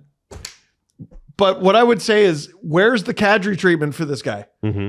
Because they shut the faucet off on Kadri too. We got too loud with our little Twitter accounts about how Kadri leads the league in drawn penalties. Yeah, shut up. Shut up. And then it got so bad with Kadri that Babcock had to say something. Babcock, like, you know, for all his faults, like, company man, and I don't think he made it a habit of being like, oh, the officiating in this league or whatever. But it was like 2 weeks where everyone just beat the shit out of poor Nazem Kadri. Well, without a call. Kadri? If Nazem was on this show right now, would you say, hey, Naz, I felt bad for you? Come on. Well, I love Naz. Naz. As a Leaf fan, I did. I love Naz. I want him to be a Leaf again. Well, it's like the Alex Burrows shit. Yeah. Alex Burrows was, when he played, a disgrace. Let's call it what it is. He was a rat, and yeah, he sold it a lot. But what happened to him one night can't happen. And you can all go back and look at this. I think it was, Jesse, can you help me out with a little Google search? Was it Stéphane Auger, I think, was the ref. Okay. And the story, as Burrows told it, was Auger walked up to him, skated up to him before the game, and he said, you made me look like a fool, and I'm going to get you. And Burrows got called 3 times that night. And I think it was a 1-goal game. It cost him the game. And he goes right in front of the media after the game, and he's like, here's what he said. And you might not feel bad for Burrows. You might look at Burrows and go, well, it's earned. But you can't be going and doing What's that. hilarious, That's though, akin to match fixing. Every ref after that would be like, okay, now you've just gone after us, all of us. Yeah. So we're going to fuck you up. So he just made it worse. Like, just shut up, dude. Take your medicine and leave. So you're never going to get a call again. And now he's behind the Habs bench. So just remember that for the next time you don't get a call. Yeah. Right? Bunting got it's like a memo went out. No calls for Bunting. Kadri, a memo went out. No calls for Kadri. Calgary. How about Calgary after Dennis Weidman hit the ref and then all of a sudden they're the most penalized team in the league? Or they have the worst penalty differential in the league? Oh, I'm sure that was just a coincidence too. But for some reason, it hasn't come back and bit Tim Stützle yet. It was OJ. Yeah. Stéphane Auger? In the Burrows controversy. Yeah. Yeah. And if you go back and watch the clips, like he got fucked that night. It was bad. It was bad. Shout out the Coming in Hot Sends account that tweeted out the Stützle falling penalty shot play. I can't believe that resulted in that. You could argue it is an honest to goodness penalty shot because it's a slash in the hands from behind. You don't have to argue. It is what happened. Yeah. No. But like I'm saying, it's not the wrong call. Yeah. Sure. But I think his feet stopped working. There should have been multiple calls on that play. Does he know some sort of like ninja pressure point thing where you hit a certain spot in the wrist and it shuts your knees down? Yeah, it's disgraceful. It's a miracle that his legs stopped when he got hit in the hands. And how was he after that? Man, he perfectly popped fine. ACLs after that slash. It's crazy. Like, get out of here. Yeah. Okay. Let's. Why don't we do the press conference? All right. The Presser. SDP. The Steve Dangle Press Conference. I like a good follow-up. You know, we talk about something, we talk to the crowd, and then we get a nice little follow-up. And the follow-up I have here today, if I can find the email that was sent in, because we usually don't get follow-ups via emails, but when we get long-form answers, that's where they come from. It is from a native of California who wants to break down how Californians root for their teams. Do you remember we had this discussion because I was trying to push back on Adam looping in Anaheim with Kings fans and Sharks fans and all that. What's their name? Matthew. Matthew, what are you doing here? So Matthew has the history to weigh in on this, you know? Got it. He is a longtime listener of the show who's lived his whole life in various parts of SoCal. Okay. Santa Barbara, Anaheim Hills, Irving, Corona. How'd you get there? So Matthew here breaks it down by sport. Okay, I like fascinating. This. Matthew writes, I would say generally when it comes to hockey, Kings fans seem to be more widespread, and I see infinitely more Kings merch than Ducks merch. The only time I ever meet any Ducks fans is at their games. It seems that most Kings fans don't think about the Ducks or just think of them as an unnecessary franchise, while most Ducks fans hate the Kings. Kind of seems like an older brother, younger brother dynamic. I also think it's important to note that every year I see more and more Vegas fans creeping into SoCal, and I think Kings and Ducks fans can unite in hating the Golden Knights the most. I think it's odd that when the NHL did choose Anaheim, that they didn't choose San Diego. Like, I agree, Adam. You know what I mean? Can't wait to go there. Because LA is a big market, and yes, you can have two. But okay, you could have the Anaheim Ducks. But why do we never hear San Diego come up? And I know that obviously they just lost their football team as well. That's their farm team, is San Diego. Yeah, I know, but like that, San Diego's a huge city. Mm-hmm. I don't understand why you wouldn't want to spread the franchises out mid-90s, Gary Bettman. But okay, fine, you're gonna have a team in Anaheim too. Why not a fourth team in California? You can do that. Well, it's the 7th biggest economy in the world. There was a guy who wanted to bring a team to Anaheim, and he didn't want to bring it to San Diego. That's why. I guess. Yeah, I guess. Matthew writes, one important note is that everyone in SoCal who doesn't live in the greater LA area considers the whole thing to be just LA, but people who live in the Anaheim pocket consider it to be separate from LA. Yes, the Los Angeles Angels of Anaheim. So the people within the market they think they're separate, sure. And the people outside of it kind of group the whole thing together. Yeah, it's like greater Toronto area. But if you ask somebody from Hamilton where they're from, they're not going to be like, yeah, Hamilton. Or sorry, they're not going to be, yeah, Toronto. It's Hamilton. Yeah. I was about to say the opposite. Yes. Yes. Football is a bit of a mixed bag due to the Rams coming back relatively recently. So I would say that an equal number of 49ers, Rams, and Raiders fans exist. Then there are the Chargers, who no one cares about except for people in San Diego, but none of them will admit to it anymore due to the Chargers abandoning them. I also know that there is a widespread boycott among Chargers fans in San Diego of any merch post-move. Wow. That's the San Diego Chargers moving up to LA. Did he say anything about Raiders in there? Because they were there. Yeah, Oakland. He said there's an equal number of 49ers, Rams, and Raiders fans. I missed the Raiders part. Okay, yeah. And they were NorCal, right? Like we were just outside Oakland when we were in San Jose. Yeah, I feel bad for that city, you know? Like Oakland? Yeah. You have the Warriors, the Raiders, and the Athletics, and they all leave within a decade span. It's very sad for sports fans in Oakland there. But bad ownership. That'll happen to you. You know what's great about the Athletics is they left the city of Oakland with a bad taste in their mouth, and they went to Sacramento and immediately did the same thing. Like not well received apparently in Sacramento because shitty ownership. They have no home stadium. Not yet. It's hard for people in Sacramento to care because they know this is just a pass-through franchise to Vegas, right? The Vegas arena is done built, and it's got to be an arena, right? It's too hot to play outside in Vegas, isn't it? Sorry, arena ballpark. Yeah. But it's an arena ballpark, like what we have, right? I don't know if it's going to have a dome on. They're probably retractable. I haven't seen the plans for the dome. They had their renderings, but I don't know what it's going to be. I can pull it up after. Basketball. Matthew says he doesn't follow basketball a whole lot. It's the least of the major sports he follows.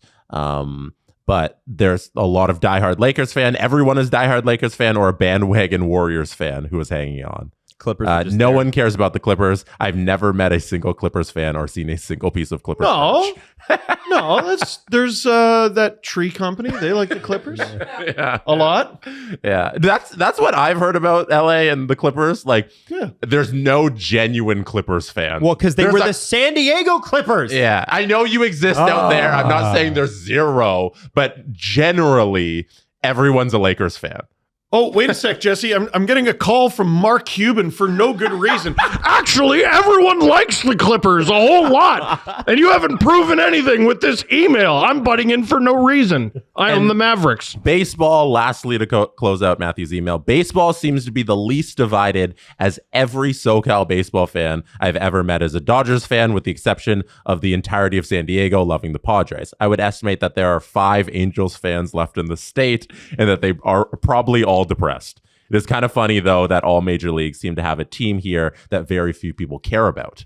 So yeah, each of the leagues that are there, they like the Chargers, the little brother, the Angels are the little brother, and then you kind of got the Ducks there in their own pocket of fan bases. It's interesting. It's so fascinating because I think if you're a billionaire, you look at that Los Angeles market and you go, it's so big. There's so many fucking people. And there's so much money, right? Like, it's not that it's just big. Los Angeles is fucking rich, right? Look, so I understand why. It's a war zone. I don't understand. I know. Okay. I was told it's on fire in a war zone. Okay. It's crazy that the Rams ever left in business terms. No disrespect to St. Louis, but like, it's insane.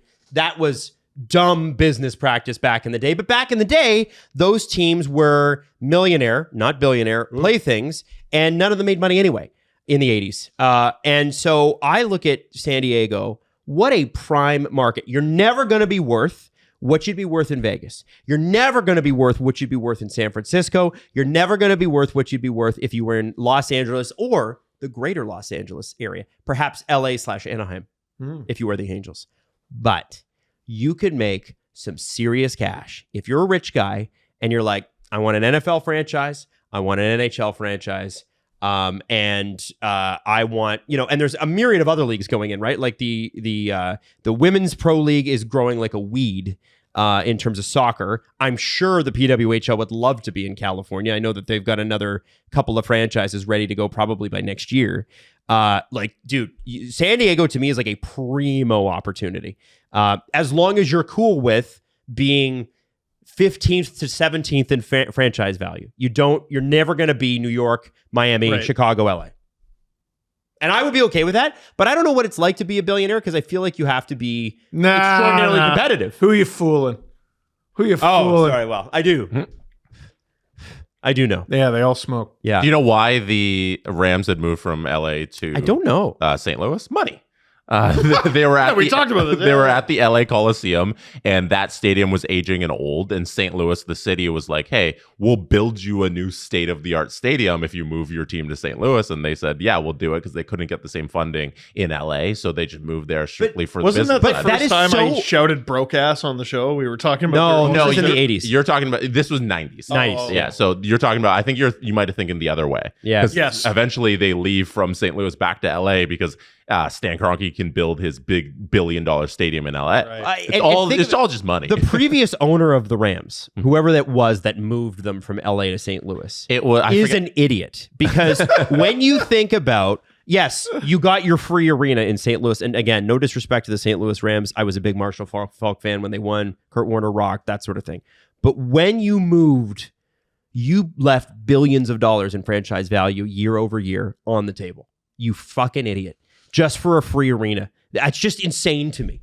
It's Los Angeles. It's how did the NFL then not go, hey, well, we don't have a team in LA. We better look after that. And for years, LA just didn't have a team. Yeah. What do you mean you don't have a football team in Los Angeles? They had the 49ers, which isn't which quite is NorCal. LA. They had the That's Raiders. when we flew in to see San Jose. They had the Raiders, which isn't LA. And then also NorCal. And then they had the Chargers, which is San Diego. Yeah, did nothing in LA directly, but it was Georgia Frontier. She owned, I think that's how you pronounce her last name. I'm not sure, but she owned the Rams. No way her name is Georgia Frontier. Or Georgia owned it, and then Stan Kroenke got in there and started helping her with the franchise. I think he bought like 30% or whatever, and the joint of them moved it over. And then I think when she passed, he ended up getting full ownership of it. And then he sued the NFL because he wanted to build the stadium. And it was like billions of dollars in overrun costs. And he's like, I'm not going to pay for any of this because I already have $1 billion. And why would I spend my own money? And there's a whole bunch of drama. Wow. But yeah, they chased money in St. Louis because the city's like, we want a team. Here's a bunch bunch of free shit in the stadium. And it's like, you better do this again in 20 years or else. And then they wouldn't do it again in 20 years. They wouldn't give them another stadium to stay in St. Louis. And then he's like, I can go make more money in LA with a stadium there. And that's what he did. Man, so it's all these fucking stadium billionaires. There is one more thing I want to do before we finish. Yeah. Sure. I sent you a TikTok. Okay. And I just want you guys to watch this because I think it'll be funny.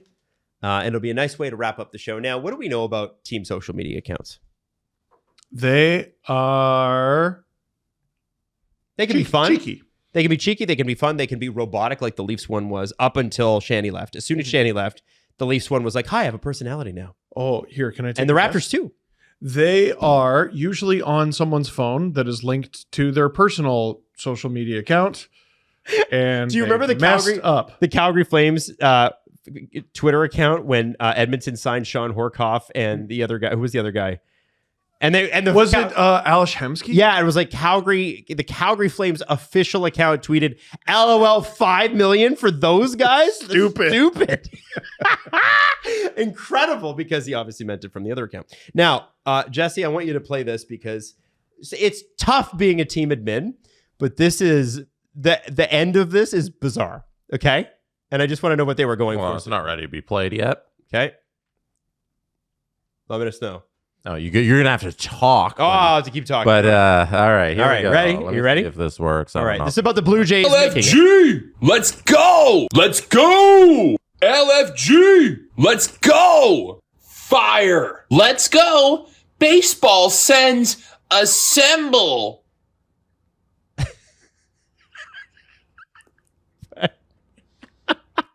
So these are all the various teams commenting on the Toronto Blue Jays making.